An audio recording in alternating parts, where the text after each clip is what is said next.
Jasmine's first day back at school since her dad's tragic death was unlike any other. The air seemed heavier, the hallways quieter, and the faces of her peers were expressions of awkward sympathy. It was as if the vibrant, carefree middle schooler named Jasmine had vanished, replaced by the girls whose father had died.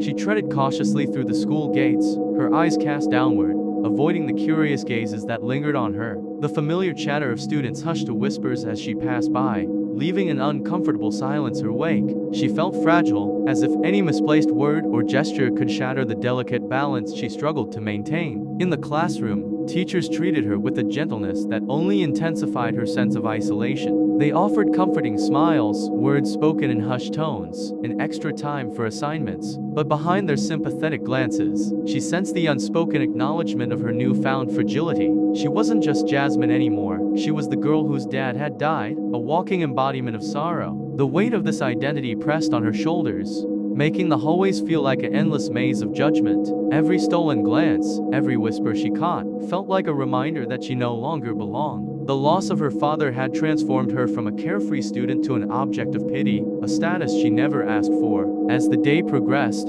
her thoughts inevitably drifted to her father, James, affectionately known as Jamie. Memories flooded her mind, the laughter they shared, the advice he gave, the warmth of his presence. It felt surreal to navigate the world without him. In every corner of the school, she expected to see him, and the absence was a painful reminder of the void he left behind. Even during class, while trying to focus on lessons, the sympathetic glances and whispered condolences lingered. His walls seemed to close in on her, suffocating her with the weight of her grief. The pretense of normalcy around her felt like a thin veil ready to unravel at any moment. When the final bell rang, signaling the end of the school day, Jasmine couldn't escape fast enough.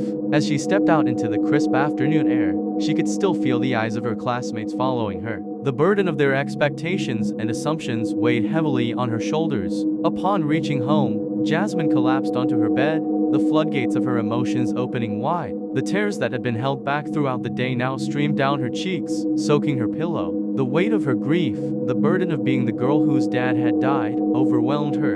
In the solitude of her room, she allowed herself to grieve, unencumbered by the watchful eyes of the world. As the echoes of the school day lingered in her mind, Jasmine clung to the memories of her father in the solid her tears. She found a brief respite from the judgmental gazes and whispered sympathies. It was a small sanctuary where she could be Jasmine, if only for a moment, before facing the world again.